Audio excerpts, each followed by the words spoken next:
Yeah, so a very interesting shift is happening. So there will be more stuff. We haven't completely retooled the tool chain for sort of modern development, right? So we grew up sort of waterfall, we release software once a year. We went from that to Agile, where we do weekly stand-ups. And so the tool transformation is not yet complete. So there are a couple more things that will sort of fall in that space.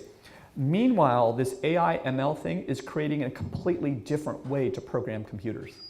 So in the history of computer programming, it's basically been sort of increasing levels of abstraction and productivity on writing if-then-else rules, right? So literally from machine language all the way to sort of Python Django, it's more efficiency on the if-then-else rules. Machine learning, especially the supervised learning techniques, is basically about labeling data. And so a completely new chain, right, a new compiler, a new debugger, a new set of productivity tools is emerging on this side where the labeling tools get to approach the complexity of Photoshop.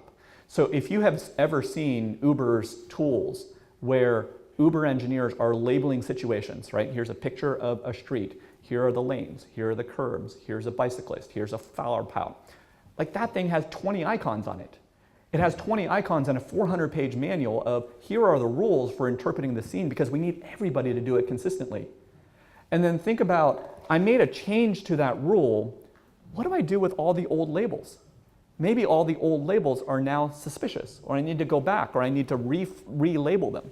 And so think about a tool chain emerging on this side of a completely new way of programming, which is I'm doing it from the data up rather than from the logic down.